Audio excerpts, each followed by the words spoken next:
Hello everyone, welcome back to Just Invest Today. And in today's video, we're going to talk about two videos that just released. One on Charlie Munger talking about China and how it has better companies and how it's undervalued. And another one about the Templeton fund finding a lot of undervalued companies in China. So let's talk about this because, man, I keep saying that the best stocks in the market are in China right now. It's unprecedented how all the stocks are just at these crazy lows. Doesn't matter if their earnings go up. Doesn't matter if it has more cash on the balance sheet. It doesn't matter.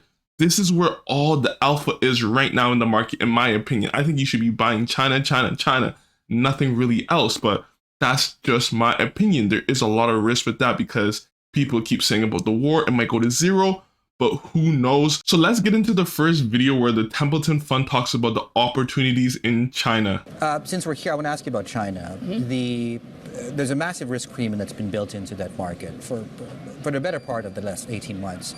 Are you getting more queries in China? Like, based on the people that you talk to, are they warming up at least on the idea? Is there still interest there before they even massively reallocate back? Because that's a different question altogether. Yeah, I know. I was talking to the head of our Templeton emerging markets team, and he was saying, no, we're back to being interested in China because it's trading so cheap.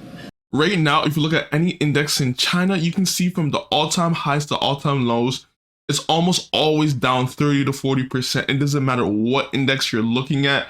Look at the K-Web index, down from the peak to trough, 73%. The Hang Seng index, the same thing, down 33%. If you look peak to trough, 44%, which is insane. So this is what we're seeing in the market. China is super cheap, and people are just so scared to invest in China right now. And if you look at the dynamics in China, so no question, there's issues in areas like property and some of the debt. But on the other hand, it's a market that generates more engineers than anywhere else in the world. It's the second largest economy in the world. Sure, it's not going to have the high single-digit growth that it's had in the last decade, but it's hard. It's 18% of the world's GDP. It's hard to sustain that kind of level of growth. But you have a massive amount of engineers, so great education from that standpoint, and only 40% of their economy is domestic consumer economy, whereas usually that runs at about 60 to 70%. So if they can get their domestic market and the demand there, I think you're going to continue to see some good growth and opportunities. So we think that China's trading pretty cheap. Is it time to go overweight? Because that's a big step.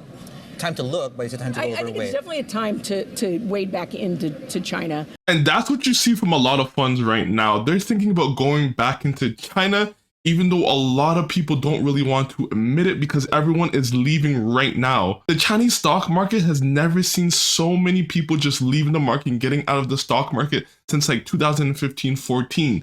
So this is what's happening in the market.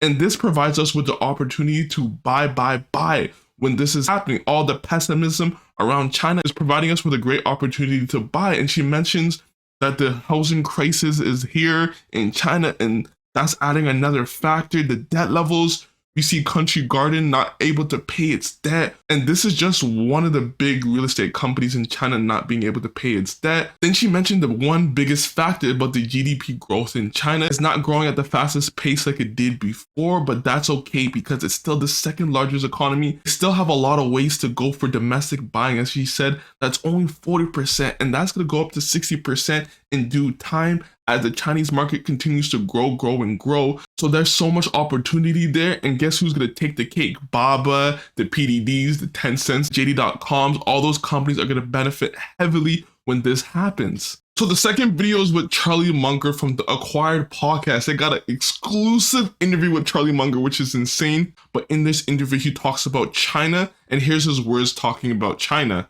The Chinese economy has better future prospects for the next 20 years than almost any other big economy. The leading companies of China are stronger and better than practically any other leading companies anywhere, and they are available at much cheaper price. So naturally, I'm willing to have some China risk in the Munger portfolio. So that's what Charlie Munger said about China, and he's basically telling you that China right now is super cheap. He's willing to take that risk because he literally thinks that companies like Alibaba, like Tencent, like PDD, like JD.com have better companies at cheaper valuations than the US, than what Japan, whatever other country you want to put up compared to China.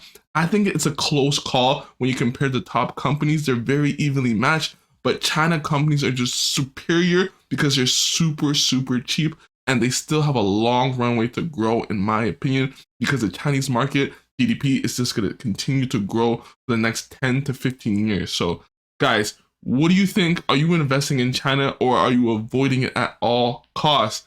Like this video and subscribe to my channel. Peace.